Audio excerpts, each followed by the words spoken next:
Hello दोस्तों, प्रणाम। मैं सुमन गुप्ता अपने यूट्यूब चैनल पर आप सभी का स्वागत करती हूँ। आप सभी के बीच में बहुत ही प्यारा स्वर उठान गीत लाई हूँ। आप लोग सुनिए, अच्छा लगे तो कमेंट बॉक्स में बताइए कैसे लगा। सभी बहन फुल आवाज करके सुनिएगा, अपना दुलार प्यार जरूर दीजिएगा इस बहन को।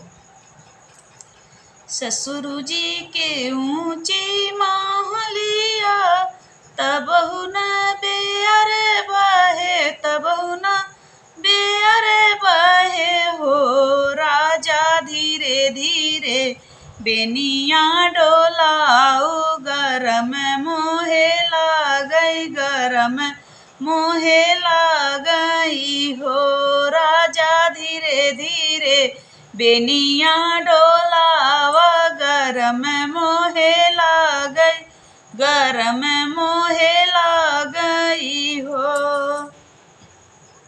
अगने में सोए हैं हमारी बहिना, ओ सरवा मायरिया, ओ सरवा मायरिया हो रानी।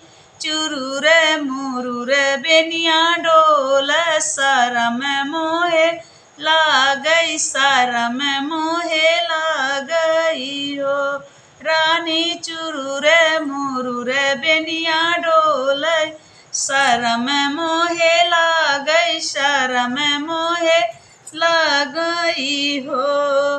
बोलिया त बोलला मोरे राजा, बोलहु नाही जानेला, बोलहु नाही जानलहु हो राजा। काहे के लाया मोर गावनावा, शरम तोहका लागई, शरम तोहका लागई हो राजा। काहे के लाया मोर गावनावा, शरम तोहरा लागई, शरम तोहरा लागई हो। जब हम होवे अपने मैरिया बेटी, अवरो बापया बेटी हो। जब हम होवे अपने मायरिया बेटी, अवरो बापया बेटी हो राजा। 10-5 लड़का हो आइब, एकहु नाही देबई, एकहु नाही देबई हो। जब हम होबै अपने मायरिया बेटा, अवरो बापया बेटा हो रानी। से जिया पर परगनाही धरब, लालन कैसे होई है, लालन कैसे होई है उहो रानी।